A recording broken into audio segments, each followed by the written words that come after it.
Bonjour, c'est Maë de SOS Petite Bête.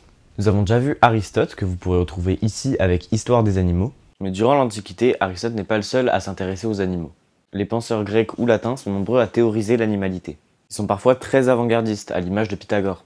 Et oui, le mathématicien qui nous a pris la tête au collège avec son triangle rectangle, dont le carré de l'hypoténuse est égal à la somme des carrés des deux autres côtés, était aussi un grand penseur des relations entre l'homme et l'animal. Pythagore est né aux environs de 580 avant notre ère, 2 siècles avant Aristote. Sa pensée influencera celle de Platon et de Cicéron. D'ailleurs, si on en croit un texte de Cicéron, Pythagore serait le premier penseur à se qualifier lui-même de philosophe, c'est-à-dire ami du savoir. Le problème avec Pythagore, c'est qu'il ne nous a laissé aucun écrit. Heureusement, sa pensée a été relayée notamment par les élèves de l'école qu'il avait créée à Crotone en Italie. Aujourd'hui, nous allons découvrir le Pythagore théoricien du véganisme grâce à Ovide. Né en 43 avant Jésus-Christ en Italie, Ovide commence une carrière de juriste dans laquelle il s'ennuie. Sa véritable passion est la poésie. Aussi se rapproche-t-il des grands poètes de l'époque comme Horace. Très vite, les textes d'Ovide rencontrent du succès. Il commence le nouveau millénaire en publiant L'Art d'aimer, sorte de Kama Sutra latin, et enchaîne sur l'écriture des Métamorphoses. C'est dans le dernier livre de ce texte qu'Ovide donne la parole à Pythagore. On y suit les aventures de Numa qui succédera à Romulus sur le trône de Rome. Numa s'arrête à Crotone où il rencontre le vieux Pythagore et devient son disciple. Ovide nous place ainsi dans la position de l'élève promis à un grand avenir grâce aux leçons de son maître. Je vous laisse donc en compagnie du professeur Pythagore et d'un de nos animaux, un téju d'Argentine. Numa vit, dans cette ville, un homme de l'île de Samos qui, fuyant sa patrie et ses maîtres, s'était volontairement exilé par haine de la tyrannie. Quelque éloigné qu'il fût des régions célestes, il s'élevait par la méditation jusqu'aux astres et voyait des yeux de l'esprit ce que la nature refuse au regard des humains. Arrivé par la pensée et par des savantes veilles à la connaissance de toutes choses, il les faisait connaître aux hommes réunis pour l'entendre.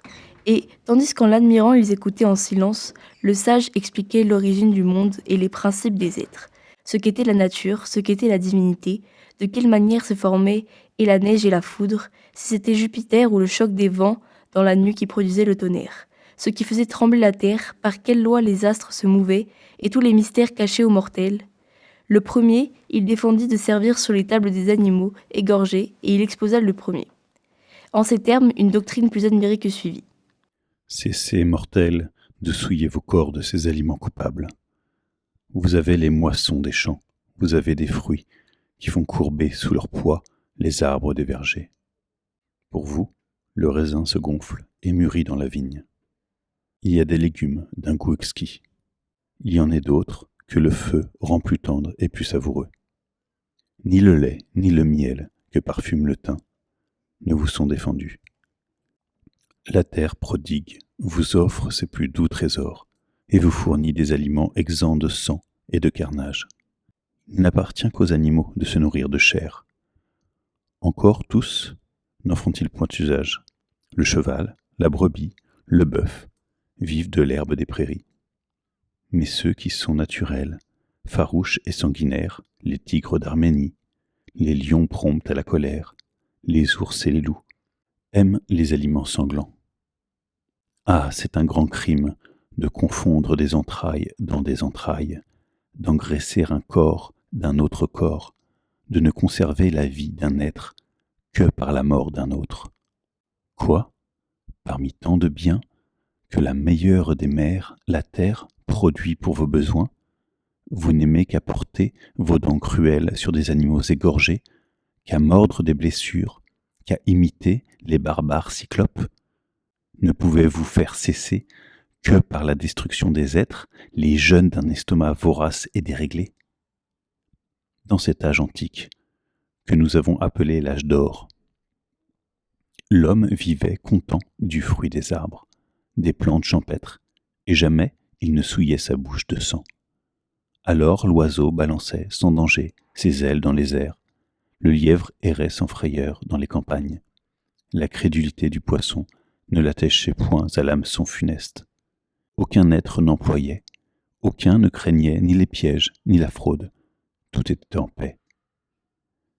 Mais celui, quel qu'il soit, qui, le premier, abandonnant l'innocence frugalité de cet âge, plongea des chairs dans son avide sein, ouvrit le chemin du crime. C'est, je veux le croire, par le carnage des bêtes féroces que le fer commença à être ensanglanté. Mais c'était assez de leur donner la mort. Il est permis, je l'avoue, d'ôter la vie aux animaux qui menacent la nôtre. On pouvait les tuer, mais il ne fallait pas s'en nourrir. On alla plus loin encore. On croit que le pourceau mérita d'être la première victime immolée parce qu'il détruisait les semences et ruinait l'espoir de l'année. Le bouc fut sacrifié sur l'autel de Bacchus parce qu'il avait offensé la vigne. Ces deux animaux trouvèrent ainsi la peine de leur faute.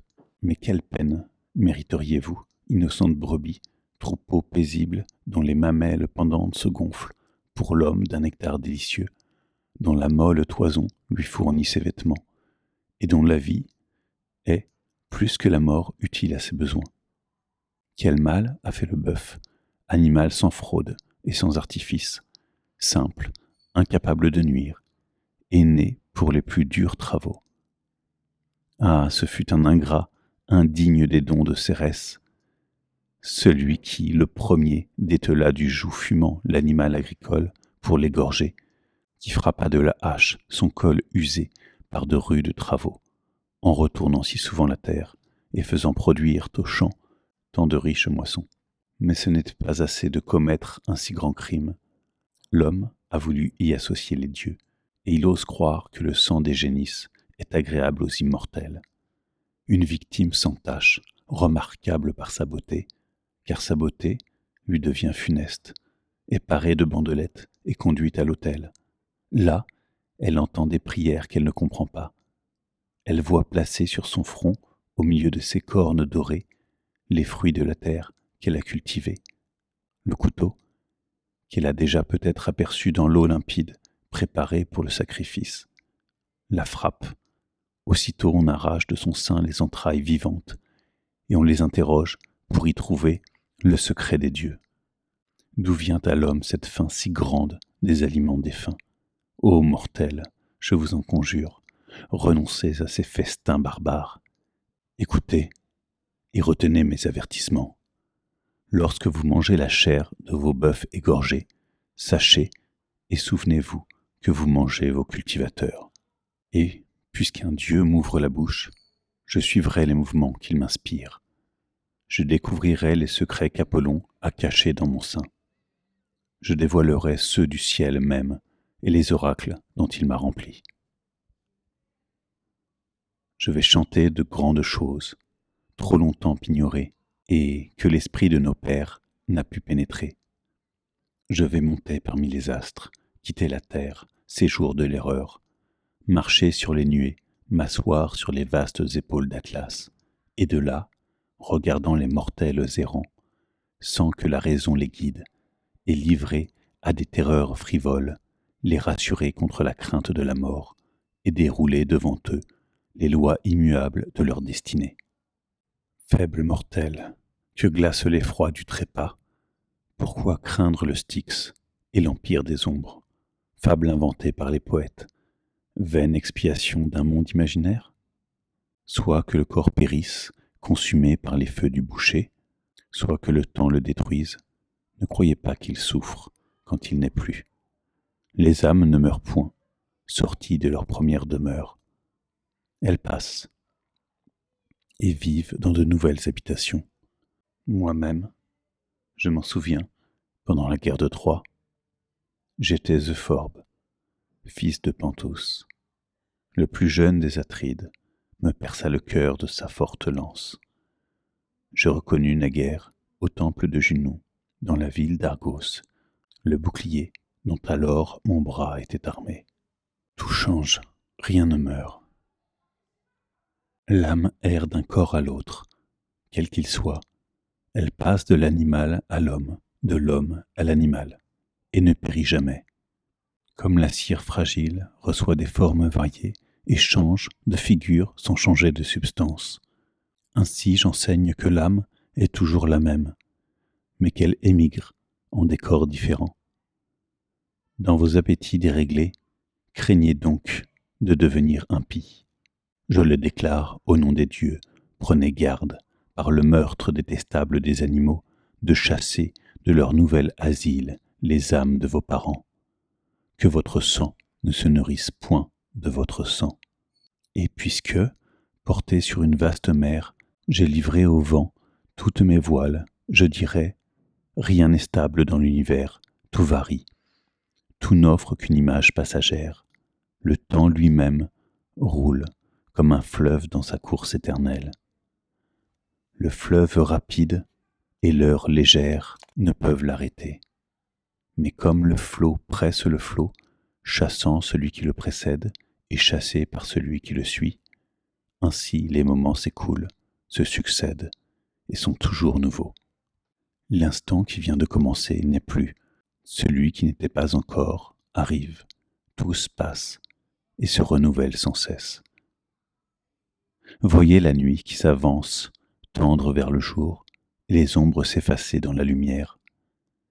Lorsque tout repose encore dans la nature, l'azur du ciel n'est pas celui dont le ciel se colore au moment où l'étoile du matin paraît sur son char d'albâtre. Cet azur prend une autre nuance quand l'aurore, qui précède le jour, sème de rose la carrière qu'elle va livrer au soleil. Le soleil lui-même paraît environné de pourpre quand le matin, il s'élève de la terre inférieure et quand, le soir, il y redescend. Mais au milieu de sa course, sa lumière est plus éclatante parce que, dans les autres régions, l'air, plus pur, est dégradé des vapeurs de la terre. L'astre de la nuit offre aussi des aspects différents. Dans sa croissance, il est plus petit, et dans son décours, il est plus grand la veille que le lendemain. Voyez l'année se partageant en 4 saisons, imiter ainsi, dans son cours, les âges de la vie. Au commencement du printemps, elle a la faiblesse de l'enfant à la mamelle. Alors, le grain, herbe tendre et fragile, croît et charme l'espoir du laboureur. Tout fleurit, la campagne riante est émaillée de 1000 couleurs, mais les plantes n'ont encore aucune énergie. Devenue plus robuste, l'année passe, du printemps à l'été, semblable au jeune homme dans toute sa vigueur. Aucun âge n'est plus fort, plus fécond, plus ardent. L'automne succède. Il n'a plus la ferveur de l'âge précédent. C'est celui du calme et de la maturité. Il tient le meilleur entre la jeunesse et la vieillesse, et déjà sa tête commence à blanchir.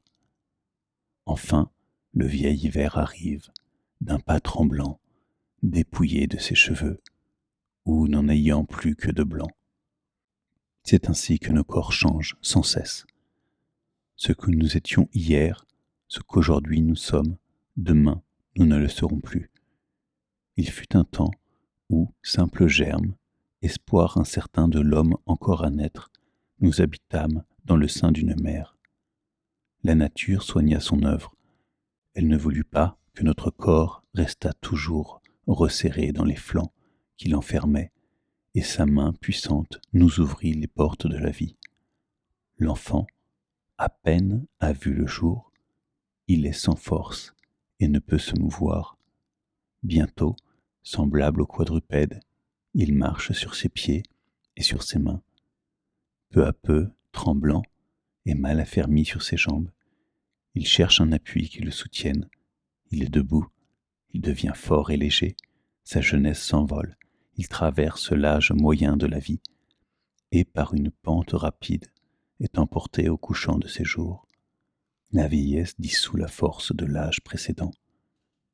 Milon, charge d'années, pleure en voyant pendre et languir sans vigueur ses bras naguère nerveux et puissants, semblables aux bras d'Hercule. Elle pleure aussi, la fille de Tyndare, en apercevant dans la glace fidèle les rides de son visage, et elle se demande comment elle a pu être 2 fois enlevée.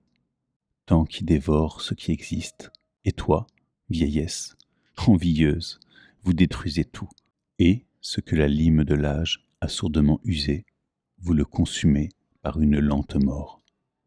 Ce que nous appelons éléments n'a pas plus de stabilité. Écoutez, j'enseignerai les changements qu'ils éprouvent. Le monde éternel contient 4 corps élémentaires. 2, la terre et l'eau, sont pesants et descendent entraînés par leur propre poids. Les 2 autres, privés de toute gravité, l'air et le feu, plus purs que l'air, s'élèvent sans résistance. Quoique distants et séparés, ces corps sont le principe de toute chose. Eux-mêmes se changent l'un dans l'autre. La terre se dissout en eau, l'eau se résout en vapeur légère, et l'air, devenu plus subtil, brille parmi les feux éthérés. Par une révolution constante et contraire, tous ces corps reviennent dans leur premier état en se condensant. Le feu se change en air, l'air en eau, l'eau en argile. Aucun corps ne conserve sa forme primitive. La nature, qui renouvelle sans cesse les choses, ne fait que substituer des formes à d'autres formes. Croyez-moi, rien ne périt dans ce vaste univers, mais tout varie et change de figure. Ce qu'on appelle naître, c'est commencer d'être autre chose que ce qu'on était auparavant. Et ce qu'on appelle mourir n'est que cesser d'être ce qu'on était. Et, quoi qu'il y ait changement perpétuel de forme et de lieu, la matière existe toujours. Je ne pense pas que rien puisse durer sous la même apparence. C'est ainsi qu'après le siècle d'or est venu le siècle de fer. C'est ainsi que divers pays ont changé de fortune. J'ai vu ce qui fut jadis un terrain solide être maintenant une mer.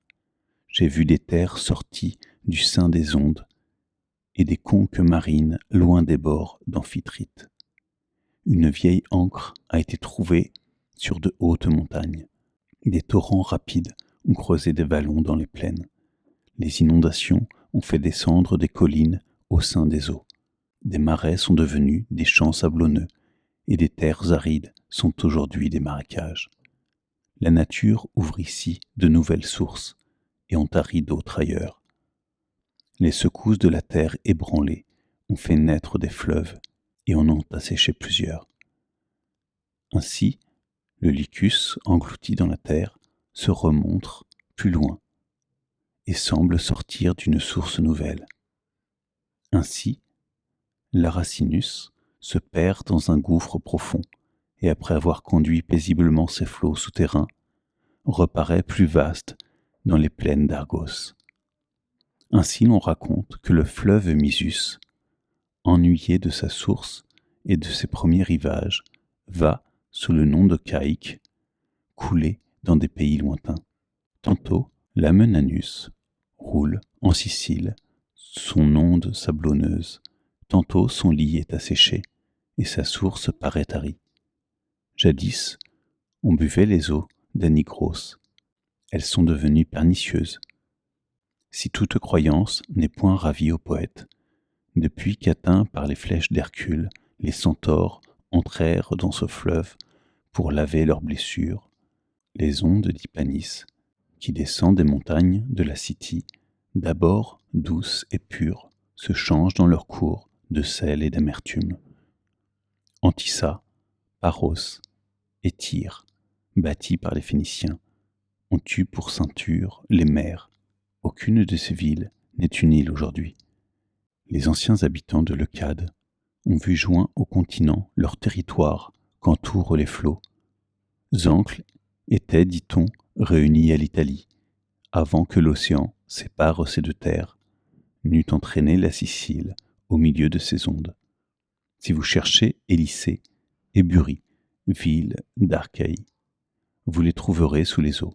Le Notonnier montre encore leurs murs inclinés et leurs débris submergés. Près de Trézène, où régnait Apité, s'élève une colline où aucun arbre n'offre son ombrage. C'était jadis une campagne fertile, unie dans sa surface. Par un prodige dont le récit même est horrible, les vents furieux, enfermés dans des cavernes obscures, cherchant à respirer, luttant en vain pour s'ouvrir le chemin de l'air et de la liberté, et ne trouvant dans leur prison aucun passage à leur haleine, enflèrent et distendirent cette terre, comme le souffle de la bouche enfle une vessie ou une peau de bouc. Cette enflure resta dans la campagne. Elle a la forme d'une haute colline et s'est durcie avec le temps.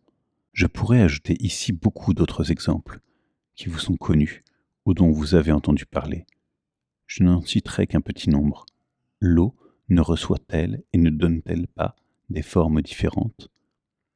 Ton onde, ô fontaine d'Amon, froide au milieu du jour, est brûlante au lever et au coucher du soleil. On dit que, dans une fontaine du pays d'Etaman, le bois s'enflamme s'il y est plongé lorsque, en son déclin, la lune resserre son croissant. Les Cicones ont un fleuve dont l'eau pétrifie les entrailles de celui qui la boit et change en rocher tout ce qu'elle touche. Le Kratis et le Sybaris, qui arrosent ces campagnes, donnent aux cheveux la couleur de l'ambre et de l'or. Mais pour un prodige plus étonnant, s'il est des eaux qui changent les corps, il en est aussi qui changent les esprits. Qui n'a pas entendu parler de l'onde obscène de Salmacis et de ce lac d'Éthiopie, dont les eaux rendent furieux celui qui en a bu, ou le plonge dans un vaste sommeil? Quiconque se désaltère à la fontaine de Clitorium déteste le vin et n'aime que l'onde pure. Soit qu'il y ait dans cette fontaine une vertu contraire à Bacchus, soit, comme le racontent les indigènes, que le fils d'Amitaon, après avoir, par ses enchantements et par ses herbes, arraché aux furies les prétides étonnés, et jeté dans la source ces médicaments si puissants sur la raison, et que l'eau en ait reçu le pouvoir d'inspirer cette horreur pour le vin. Les ondes du fleuve Lynceste produisent un effet contraire. Celui qui en a trop bu chancelle, comme un homme enivré du jus de la treille. Il est dans l'Acadie un lac aux eaux douteuses ou suspectes. Les anciens l'ont appelé Phénéos, craignez l'usage de ces eaux. Elles sont nuisibles pendant la nuit et sans danger pendant le jour. Ainsi, les lacs, les fleuves ont des propriétés différentes et des effets divers. Il fut un temps où l'île d'Ortygie flottait sur les ondes. Maintenant, elle est assise au sein des mers. Le navire Argo craignit les Symplegades errantes et les flots qu'elle soulevait en s'entrechoquant. Aujourd'hui, l'une et l'autre sont stables, immobiles et résistent au vent. L'Etna brûlant dans ses fournaises de soufre ne vomira pas toujours des feux et n'en a pas toujours vomi. Car si la terre est un animal, elle vit. Elle a, en divers lieux, des bouches nombreuses pour sa brûlante haleine, et, toutes les fois qu'elle est ébranlée par quelque secousse, elle peut fermer, dans une contrée, ses canaux souterrains, et en ouvrir d'autres ailleurs. Si les vents légers, comprimés dans les antres profonds, lancent des rochers, dont les chocs étincelants enflamment des matières qui recèlent les principes du feu, ces vents peuvent abandonner leurs cavernes, qui alors se refroidiront. Et si les feux souterrains s'allument d'eux-mêmes, dans le soufre et dans le bitume, un jour, cette source doit tarir. La terre épuisée cessera de fournir ses aliments. Consumés par les siècles, ils manqueront à la voracité du gouffre, qui, ne pouvant s'en passer, verra ses feux éteints. On dit qu'à Palène, dans les pays hyperboréens, il existe des hommes dont les corps, 9 fois plongés dans le marais tritonien, se couvrent de plumes légères. Je ne puis croire à ces prodiges, ni à ce qu'on raconte de ces femmes de City qui, versées aussi dans l'art des enchantements, peuvent, en se teignant du suc de certaines herbes, se convertir en oiseaux. Si l'on doit croire aux choses merveilleuses, c'est du moins à celles qui sont prouvées. Ne voyez-vous pas les corps qui sont tombés en dissolution par le temps ou par la chaleur se convertir en insectes? Si un taureau assommé est enterré par vous dans une fosse, l'expérience a prouvé ce fait. Il sortira de ses entrailles en dissolution des abeilles amies des fleurs. Elles aimeront les champs, comme celui qui les fit naître. Elles seront laborieuses, et l'espérance conduira leur travail. Le coursier belliqueux, qu'on enfouit dans la terre, engendre des frelons. Ôtez au cancre, ami de l'onde, ses serres recourbées. Couvrez de terre le reste de son corps. Vous verrez s'en élancer un scorpion, qui vous menacera de sa queue à double dard. La chenille agresse, comme l'ont remarqué les laboureurs, roule ses fils blancs sur une feuille, et s'enfermant dans le tissu qu'elle file, quitte sa forme et devient papillon. Dans le limon des marais, une semence féconde engendre la grenouille. D'abord, c'est un corps informe et sans pieds. Bientôt, la nature lui donne des cuisses, dont elle se sert pour nager. Et, afin qu'elle puisse s'élancer sur le rivage et dans l'onde, ses parties postérieures sont plus hautes que celles de devant. L'ours qui vient de naître n'est qu'une masse de chair ébauchée, à peine vivante. Sa mère, en le léchant, façonne ses membres et lui fait prendre une forme pareille à la sienne. N'avez-vous pas vu la mouche ouvrière du miel, d'abord fœtus informe, enfermé dans la cire hexagonale, recevoir plus tard ses pieds déliés et plus tard ses ailes légères? Qui croirait que l'oiseau de Junon, dont la queue porte l'image des astres, que l'oiseau qui tient les foudres du Jupiter, et que la colombe de la déesse Cythère, et tout le peuple ailé puissent éclore et sortir du sein d'un œuf? S'ils n'avaient pas vu ce phénomène, il est des hommes qui croient que lorsque l'épine dorsale a pourri dans la tombe, la moelle humaine se change en serpent. Tous ces prodiges ont cependant un principe qui les produit, mais il est, sur la terre, un oiseau unique qui s'engendre et se renouvelle lui-même. Les Assyriens l'appellent le phénix. Il ne se nourrit ni d'herbe ni de fruits. Il vit des larmes de l'encens et des sucs de la môme. Quand il a vu 5 siècles marquer le terme de sa vie, il construit de ses ongles et de son bec un nid sur les hautes branches d'un chêne ou sur la cime tremblante d'un palmier. Il le remplit de légères tiges de cannelle, de nard, de myrte, de cinname, se couche sur ce bûcher odorant et meurt dans les parfums.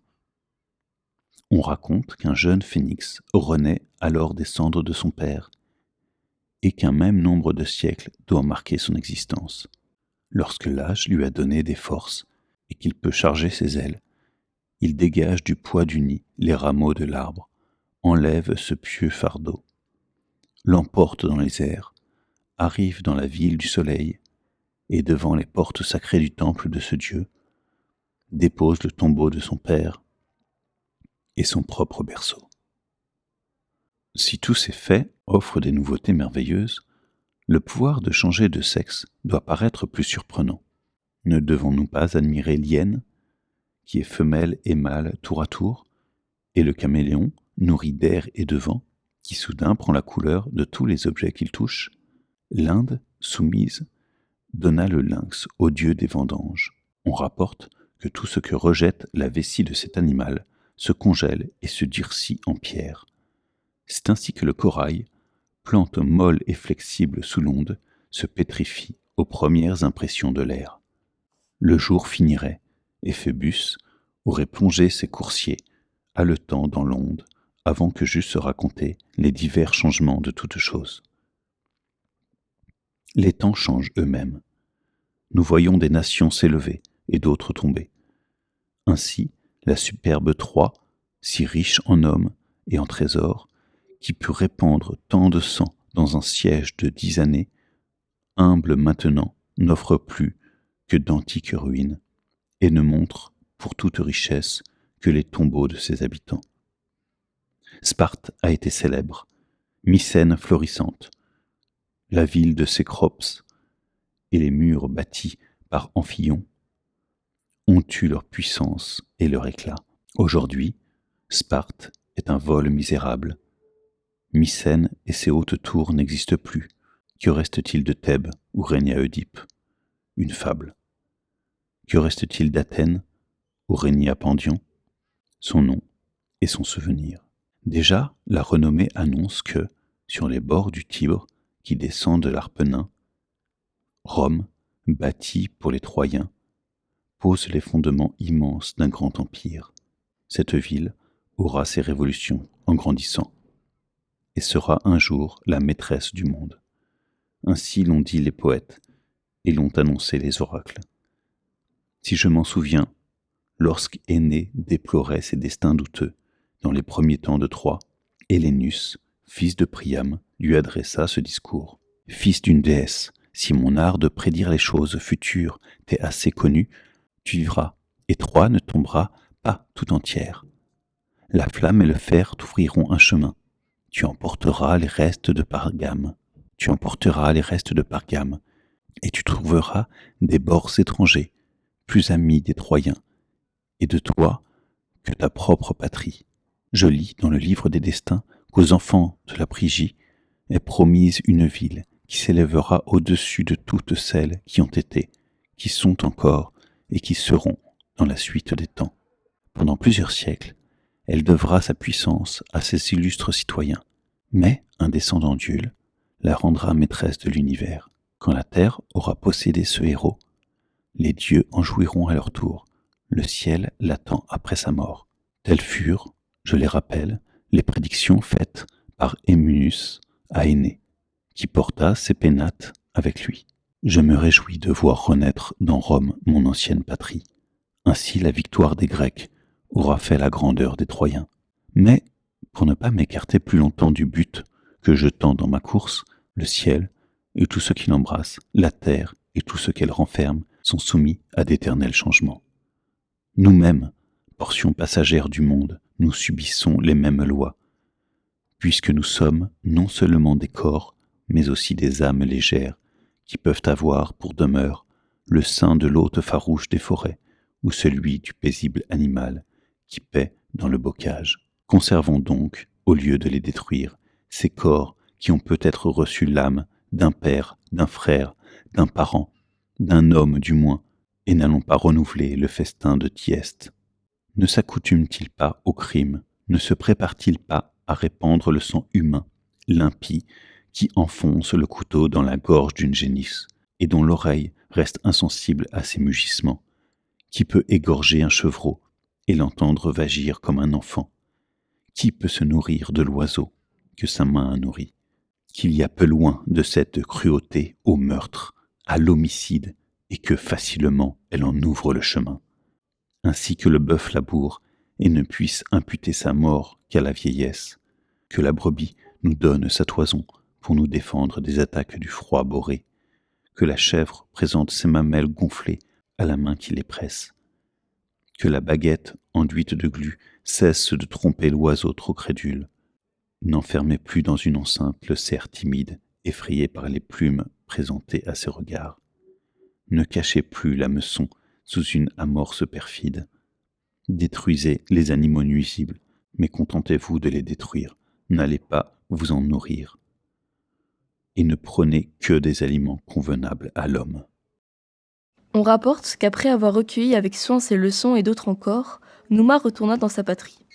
Appelé au trône des Latins, il prit les rênes de l'Empire.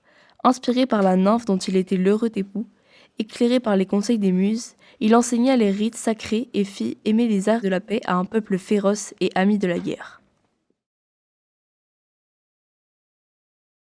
J'espère que ce texte vous a plu. Abonnez-vous à SOS Petites Bêtes si vous voulez nous soutenir et pensez à liker, abonner, partager et tout ça.